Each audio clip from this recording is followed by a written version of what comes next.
Istanbul کی سرد ہوا میں ہونے والے یہ مذاکرات محض دو ملکوں کے درمیان گفت و شنید نہیں تھے، بلکہ یہ ایک ایسے اعتماد کی بحالی کی آخری کوشش محسوس ہو رہے تھے جو گزشتہ 4 برسوں میں زمینی حقیقتوں کی گرد میں دفن ہو چکی تھی۔ پاکستان اور افغان طالبان کے درمیان یہ تیسرا دور 7 نومبر کو اختتام پذیر ہوا، اور اگرچہ ترکی اور قطر نے ثالثی کے طور پہ مخلصانہ کردار ادا کیا، مگر گفتگو کے آخر میں جو الفاظ دفتر خارجہ کے ترجمان طاہر اندرابی کی زبان سے نکلے وہ دراصل اس اعتماد کے زوال کی گونج تھے جس نے اس تعلق کو پہلے دن سے کمزور کیا۔ ان کا کہنا تھا کہ پاکستان نے بارہا صبر و تحمل کا مظاہرہ کیا، لیکن افغانستان کی سرزمین سے مسلسل حملوں نے یہ ظاہر کر دیا ہے کہ طالبان حکومت نہ صرف دہشت گرد عناصر کے خلاف کارروائی کرنے میں ناکام رہی بلکہ بسا اوقات ان کی پشت پناہی بھی کرتی رہی۔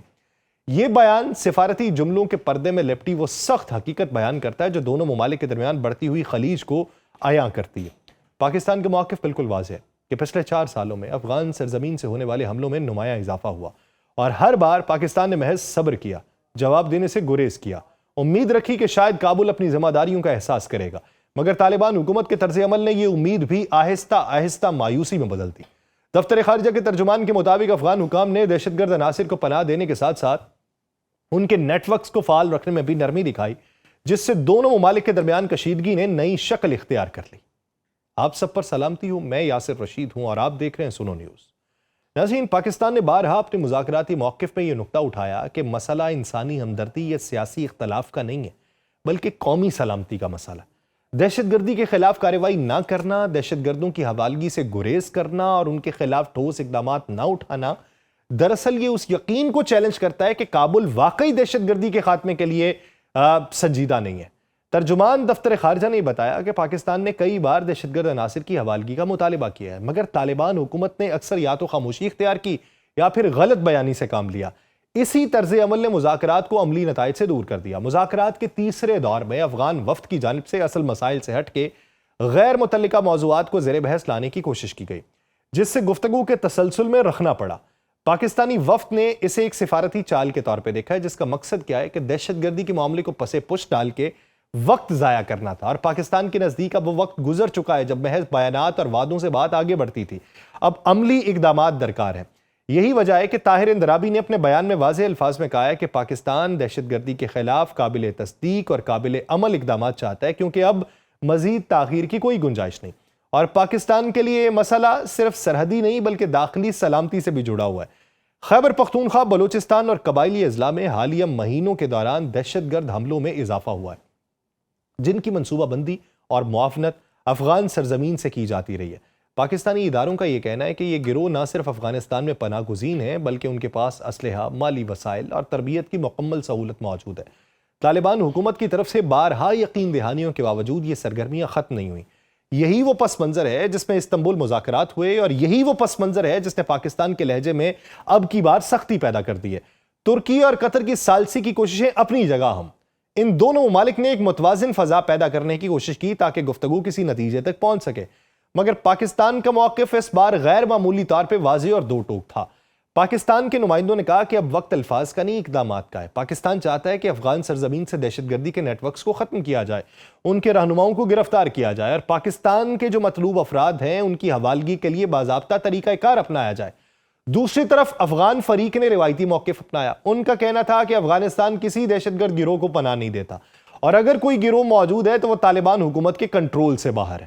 مگر پاکستان کے لیے یہ وضاحت قابل قبول نہیں رہی، کیونکہ دہشت گرد عناصر کے ٹھکانے، ان کی تربیت گاہیں اور ان کے حملے سب کچھ ایسے شواہد کے ساتھ موجود ہیں جنہیں نظر انداز نہیں کیا جا سکتا، اور پاکستان نے واضح کیا کہ اگر افغان سرزمین سے دہشت گرد حملے جاری رہے تو اسے اپنی عوام اور سرحدوں کے تحفظ کے لیے ہر ممکن قدم اٹھانا پڑے گا۔ یہ بات قابل غور ہے کہ پاکستان نے اپنے بیان میں پہلی بار اس بات کو کھلے لفظوں میں کہا ہے کہ جو عناصر پاکستان کے دشمنوں کی مدد کرتے ہیں انہیں دوست شمار نہیں کیا جائے گا۔ یہ جملہ سفارتی اعتبار سے نہایت اہم ہے، کیونکہ اس سے ظاہر ہوتا ہے کہ پاکستان اب طالبان حکومت کے ساتھ تعلقات کو اثر نو دیکھنے پر مجبور ہو چکا ہے۔ طالبان سے تعلقات کا دور ہمیشہ ایک امید کے ساتھ جڑا رہا ہے کہ شاید وہ پاکستان کے خدشات کو سمجھیں گے، لیکن اب اس امید کی جگہ ایک سخت حقیقت نے لے لی ہے کہ طالبان کی داخلی سیاست اور نظریاتی وابستگی ان سے ایسے فیصلے کروا رہی ہے جو خطے کے استحکام کے خلاف ہے۔ پاکستان کے اندر بھی اس حوالے سے بحث جاری ہے کہ آیا طالبان حکومت کے ساتھ مذاکرات جاری رکھنے چاہیے یا اب نہیں۔ کچھ ایکسپرٹس کا کہنا ہے کہ سفارتی راستہ ترک نہیں کیا جا سکتا کیونکہ سرحدی امن کا کوئی دوسرا متبادل موجود نہیں ہے، جبکہ کچھ کا یہ ماننا ہے کہ طالبان کی مسلسل بے اعتنائی اب پاکستان کو دفاعی اور عسکری اقدامات میں مجبور کر رہی ہے، اور گزشتہ چند ماہ کے دوران پاکستان نے بعض مقامات پہ ہدفی کارروائیاں کر کے دہشت گردوں کے ٹھکانے تباہ کیے ہیں، جس پر طالبان حکومت نے احتجاج کیا، مگر پاکستان نے واضح کیا کہ وہ اپنی سرزمین پہ ہونے والے حملوں کے سامنے خاموش نہیں رہے گا۔ یہ تمام صورتحال ایک نئے دوراہے کی طرف اشارہ کرتی ہے۔ استنبول مذاکرات شاید دونوں ممالک کے درمیان سفارتکاری کا آخری منظم مرحلہ ہوں۔ اس کے بعد اگر کوئی پیش رفت نہیں ہوتی تو امکان ہے کہ پاکستان اپنی پالیسی کو سخت رخ دے گا۔ افغان طالبان کے لیے بھی یہ فیصلہ ایک بڑا اہم ہے، کیونکہ اگر انہوں نے اپنے ملک میں موجود دہشت گرد گروہوں پہ قابو نہ پایا تو انہیں نہ صرف پاکستان بلکہ عالمی برادری کے دباؤ کا بھی سامنا کرنا پڑے گا۔ پاکستان نے اپنے بیان کے آخر میں اس بات کے اوپر زور دیا ہے کہ وہ امن چاہتا ہے، مگر ایسا امن جو دھوکے اور تاخیر پر قائم نہ ہو۔ وہ خطے میں استحکام کے لیے مذاکرات کی راہ کو کھلا رکھنا چاہتا ہے، لیکن اس کے ساتھ یہ بھی واضح کر دیا کہ اب الفاظ نہیں اقدامات اہم ہیں، کیونکہ دہشت گردی کی وہ آگ جو ایک بار پھر سرحدوں کے قریب دہک رہی ہے، اسے بجھانے کے لیے اب صبر اور امید نہیں بلکہ عمل درکار ہے۔ افغان میدان میں طالبان ایک واحد یکساں اور مکمل کنٹرول رکھنے والا جتھا نہیں ہے، بلکہ مختلف نظریاتی قبائل، علاقائی اور عملی بنیادوں پہ بٹی ہوئی کئی شاخوں، نیٹ ورکس اور ہم آہنگ یا متصادم دھاروں کا مجموعہ ہے۔ جب ہم سوال کرتے ہیں کہ طالبان کے کتنے گروپ ہیں تو اس کا سیدھا جواب نمبر پر انحصار نہیں کرتا، بلکہ ہمیں یہ سمجھنا ہے کہ سیاسی قیادت، فوجی کمانڈرز، علاقائی نیٹ ورکس، بین الاقوامی شراکت دار مل کے مختلف شکلوں میں کام کر رہے ہیں۔ عمومی طور پہ میدان عمل پر کم از کم درج ذیل بڑی شکلیں جو ہیں، جو میں آپ کو بتانا چاہ رہا ہوں، وہ قابل شناخت ہیں۔ ایک وہ جو مرکزی یا مین سٹریم گروپ جو خود کو اسلامی امارات یا افغان طالبان کہلاتا ہے، اس کا مرکز کابل اور اس کے اعلیٰ رہنما ہیں۔ دوسرے نمبر پہ قبائلی اور علاقائی کمانڈرز ہیں، جن کی وفاداری جزوی طور پہ مرکز سے ہے، مگر وہ مقامی طاقت اور ذاتی مفادات کے تابع بھی ہوتے ہیں۔ تیسرا حقانی نیٹ ورک ہے، جو مخصوص خاندانوں اور قبیلوں کے ذریعے منظم ہوتا ہے اور برسوں سے ایک الگ اثر و رسوخ رکھتا ہے۔ چوتھا خراسان ریاست یا IS کے یعنی IS کے خراسان شاخ جو نظریاتی اور عسکری طور پہ طالبان سے سخت متصادم ہے۔ پانچویں نمبر پہ ایسے جو پاکستان مبنی جنگجو گروہ ہیں، جسے TTP کہا جاتا ہے، جس کے مختلف ذیلی گروہ ہیں، جن کے رشتے افغانستان کی زمین، بعض افغان عسکری اکائیوں اور قبائلی ہمسائیگی کے باعث پیچیدہ ہیں۔ اس کے علاوہ چھوٹے لیول پہ کئی مقامی جنگجو گروہ ہیں، قبائلی ملیشیا ہیں، بقا کے لیے مسلح گروہ موجود ہیں۔ یہ تنظیمی تنوع ایک پہلا سبب ہے جو یہ واضح کرتا ہے کہ طالبان کو ایک سادہ اکائی کے طور پہ نہیں ناپا جا سکتا۔ پھر سوال یہ اٹھتا ہے کہ اگر افغان طالبان ایک حکومت چلا رہے ہیں تو وہ پاکستان کے خلاف سرگرم طالبان جیسے TTP یا دیگر جو دہشت گرد گروہ ہیں ان کے خلاف کوئی مؤثر کارروائی کیوں نہیں کر سکتے؟ اس کی کئی تہیں اندرونی خرابیوں کا سلسلہ ہے۔ سب سے پہلے بات حکمرانی اور کنٹرول کی حد کی ہے۔ افغان طالبان نے طویل جنگ کے بعد جو کنٹرول قائم کیا ہے وہ زیادہ تر شہروں، بڑی رابطہ سڑکوں اور کچھ اضلاع تک ہے۔ سرحدی علاقوں، پہاڑی علاقے، قبائلی بستیاں، وہاں پہ مقامی جنگجوؤں کی اس وقت کنٹرول والی پوزیشن ہے۔ یہ حقیقت ہے۔ ان علاقوں میں مقامی پیشہ ور کمانڈرز ہیں، قبائلی طاقتیں ہیں اور تاریخاً خود مختار اکائیوں کا اثر ہے جو کسی مرکزی حکم کو فوراً نافذ نہیں ہونے دیتا۔ نتیجتاً کابل سے حکم اگر آ بھی جائے تو وہ ہر جگہ پہ عمل درآمد نہیں ہوتا، جو ایک مضبوط ریاستی انتظام میں ممکن ہوتا ہے۔ دوسرا سبب نظریاتی اور عملی لگاؤ ہے۔ TTP کی بنیادی شناخت جو ہے یہ پاکستان کی موجودہ ریاستی اور آئینی ساخت کو چیلنج کرنا ہے، پاکستان میں مسلح جدوجہد کو جاری رکھنا ہے، جبکہ افغان طالبان نے طویل عرصے کی جنگ کے بعد ایک مرتبہ اقتدار سنبھالنے کے بعد اپنی ترجیح افغانستان میں اپنی سیاسی تسلط اور بعض مدتی بین الاقوامی قبولیت کی کوشش بنائی۔ حکومت کابل جو ہے اس کو بین الاقوامی سفارتکاری، داخلی نظم و نسق اور معاشی مشکلات کا سامنا، وہ ایک ایسے بڑے پیمانے پر اپنے دائیں بائیں گروہوں کے خلاف کھل کے آپریشن کرنے سے ہچکچا رہے ہیں کیونکہ اس سے داخلی انتشار اور مزاحمتی لہر جنم لے گی جس کا خمیازہ حکومت کو بھگتنا پڑے گا۔ تیسرا اور اہم نقطہ قیادت اور وفاداری کا مسئلہ ہے۔ افغان طالبان کے اندر اعلیٰ قیادت کے حوالے سے اختلافات بھی ہیں، قبیلہ جاتی اختلافات بھی ہیں، اس کے مفادات بھی ہیں، ذاتی مفادات بھی ہیں جس پہ وفاداری تبدیل ہوتی رہتی ہے۔ بعض مقامی کمانڈرز جو TTP کے ہیں یا دیگر مسلح عناصر سے خاندانی، قبائلی اور مالی روابط ہیں ان کے۔